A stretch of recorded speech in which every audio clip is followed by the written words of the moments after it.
Welcome back, everybody. And first up on the restoration series is new seats. So these seats are eBay specials, and they're sold mostly on eBay, but also now on a few other websites. And basically, they are vintage-looking bucket seats, and so they don't recline.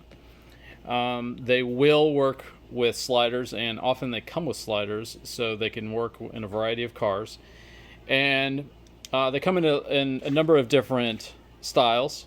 I got this kind of Ford GT, 60s era style racing seat. They do come with adjustable headrests, and so the headrests go up pretty high. This is as high as they go. I think this is the highest click setting, which I wanted to have because of my roll bar. And the vinyl is nice and soft. It's got a nice pattern. We will get into how to get them installed in the car. So the first thing we're going to do is get some measurements. You want to get your seat into the proper position, your seating position. And so in my case, I have pretty much all the way reclined. And what you're going to want to do is, with the top up first, measure your head to the top to see how much headroom you have in the stock seat position, assuming you like that position. And what I do is I measure a couple things, like measure from where the clutch is to basically where your knee is, and also the dead pedal to where your hip goes. That's a good straight shot across there. And you can measure like how high it is off the floor for your particular cushion. And also take some angle measurements of the seat. So I've got a foamectomy done on this seat, and so it's going to sit a little bit lower, a little bit more like a reclined angle. And so you can take this, and in my case it's about 27 to 30 degrees. And then the way I like to sit is this ends up being a right angle to that.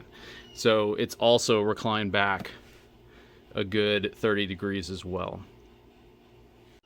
You may also want to take a measurement from the steering wheel to basically wherever it hits on your body, and take a note of where it hits when it's level. Like if it hits at about your chin or your chest or somewhere in there, take a measurement of how far that is and where it hits. And then you can do the same when you get the new seat in there. With the seat out, I put the bolts back in, so it makes it a little bit easier to measure center to center.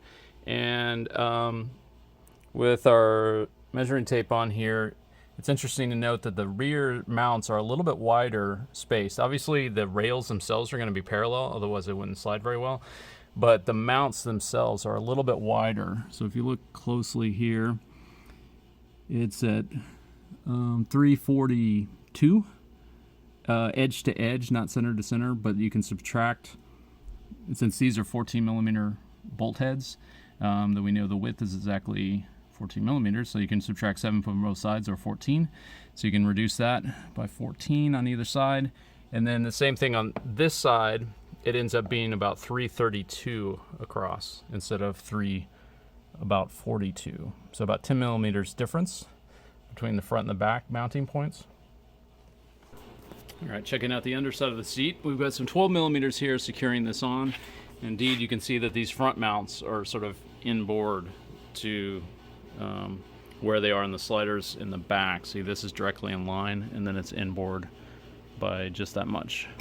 So we'll take these off, and we'll also notice that there is more of a hump in the front mounting position in the car than there is on the rear. So when we're going to take these off and actually put them back into the car, the sliders themselves, to see what that angle is. All right, so measuring this with the angle app on my phone, this slopes back at just under 5 degrees. So if you look at that and compare it to what we have on our seat, if I prop this up just a little bit right here, this is basically what it looks like when it's going to be mounted in the car in terms of recline. And so measuring the recline angle of the seat back here, everything works out fine. It's basically the same as stock. However, this is a lot flatter than stock. Stock angles downwards at a lot greater slope. So when this is angled correctly, or I mean angled to match what the seat sliders would be, this is only at about 10 or 11 degrees slope, whereas stock, as we saw, was 30 degrees. What that's going to do is you're going to feel like your legs are kind of up a bit. And so you're sitting in one position here, but your knees are going to be kind of going up. It's not going to be quite as comfortable a position because it's not being cushioned by about, you know, this much foam, more foam at the top. So the backs of your thighs are not cushioned all the way down, given the same angles for, you know, your feet position and your clutch and all that stuff. Next, we want to take a look at what the mounting holes are, the position on the seat. We can measure from here while they're in, obviously, because everything is like located correctly.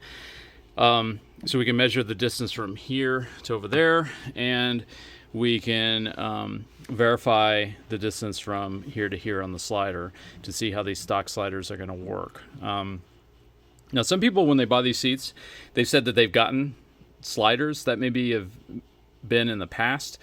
The description when I bought it didn't mention anything about sliders, and no sliders came with it. So I can't really fault them because there's nothing in the description about any kind of sliders. Now, you can buy fairly generic sliders on eBay for about 30 to 40 bucks. I can't really vouch for them, but that may be another option. But as you can see, these sliders are not terribly thick.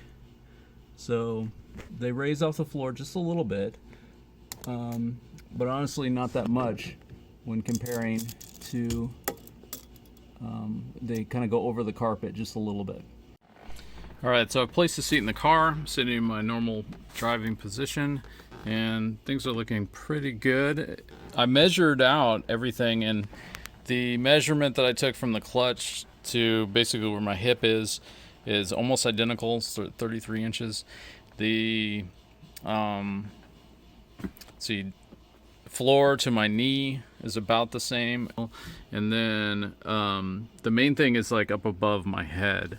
It dropped by about 3/4 of an inch. So that might be something that could be fixable by taking out some of this foam. It's not a huge amount of foam, you know, it's only like that much, so about 3 inches of foam. So I might be able to drop that down and then get right back to where I was, and with it not looking too crazy in the back also, in terms of like where this sits, and it's not smashed up against anything. And as you can see, there's nice space all along the side, just like this. So now I need to make a template for where the stock holes are and compare it to how the holes work on the seat itself. Then what I did was I pressed very hard. You can see where the dot is, but around that is a marking of where I put the bolts. And so put the bolts into the holes, pressed it down, flipped it over, and then got me a little template here of what it's going to look like. Now when you measure it against the seat, you can see where the seat holes are right there, right there. They don't quite line up. They come very close, which is kind of unfortunate. It'd be better if it was either way farther off or you know, dead on, where I could actually bolt it up directly. So the problem here being that you need to be able to put a bolt head into both the seat as well as through the slider into like some sort of bracket. And you want that bracket to not be too big because it's going to take up some more height away from you once the seat is mounted. So as we saw, it already took away some height with it just flat on the sliders, which is not how it can be mounted, but we're probably going to lose another 1/4 inch at least by mounting this up. So we have to figure out how to get a bracket to work. And so one of the ways that can work is that if you see where the hole is, we can put it above so that it's far enough away that you can have like 2 bolts through there.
All right, so here's what I've come up with. This does not add very much height to the mount at all.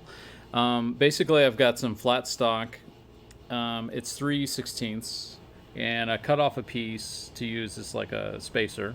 So it's like double thickness right there. And so that bolts into the seat at that point. There's another point that's basically right about here that's going to bolt in as well. And then at the top, this is where the and there's no spacer there, but at the top there's going to be there's room for a nut on the back, and this is not welded on or anything. It's just a regular nut, and this will go through the runner on this side. And we basically got the similar thing happening over on this side. You can see it's off center a little bit. So on this side, it's offset to the right, and then the one that you drill into here is offset a little bit to the left. Just a little bit. It should be not affect the material strength at all. And so this gives you the ability to tighten down everything. There's just enough room underneath here to slide a nut in. You may have to do it in sequence. You may have to put that nut in first before you bolt down this upper part, but you can get it in there. I tried it, and then we can do the same to the other side, and hopefully that will make it work. All right, so it's looking like this. And to get the final torque on these ones with the nuts, this one is torqued into the seat, so that's not a problem. But then this one with the little nut behind it, you just put a needle nose on there, and you can get enough torque on it. Same with this one. All right. All right, so I got the other one sort of lined up, and ideally this should be square. So through the center of this hole over here, you can see right there at the corner a little indentation that I made with a punch, and then down here right there you can see that little indentation. So that all seems to be square, which is good, because if it's not, it won't line up with the holes on the floor and the sliders won't work very well. So I think that's good. I can finish drilling out these holes, and I can cut this left one to length. Yes, it fits. Yeah. All right. It is in there. It is in there really good. And check out this headrest. Look how high that goes. That's awesome. It doesn't even look out of place at that height. It looks pretty normal. So that gives you extra protection from the roll bar in case of a rear end. But yeah, I had a brief moment of panic when it didn't look like these were going to line up.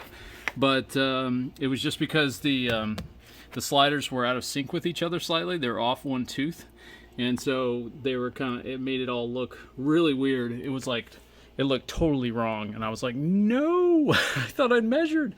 But yeah, it worked. So as you can see, there's nice space. You can actually even reach back here.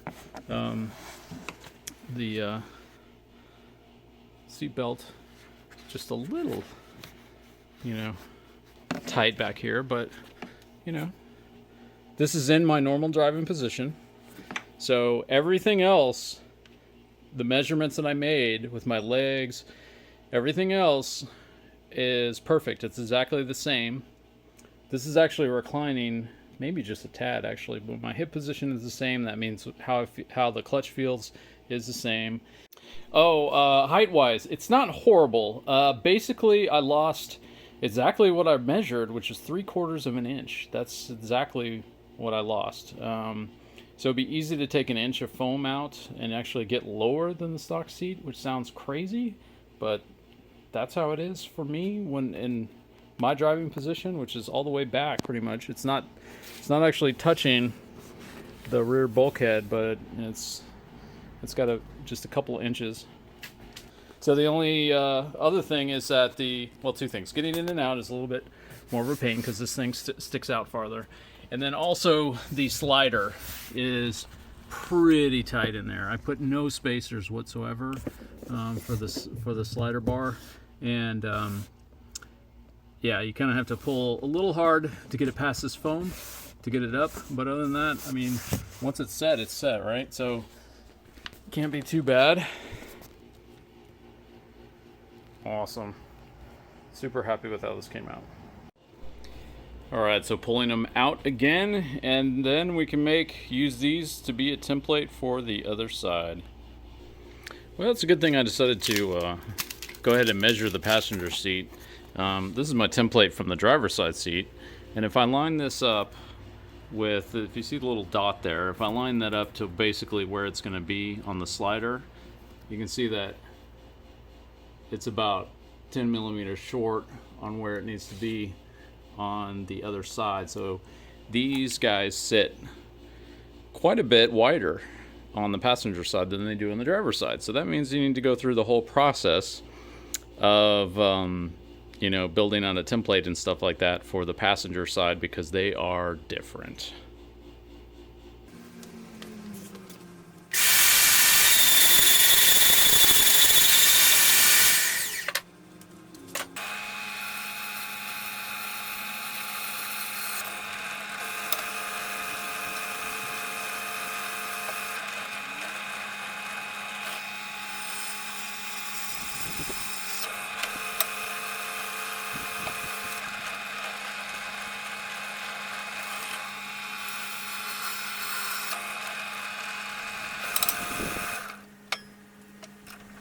Alright, got them both mounted. Nice. They're both set at the same distance from the bulkhead back here. Looks good.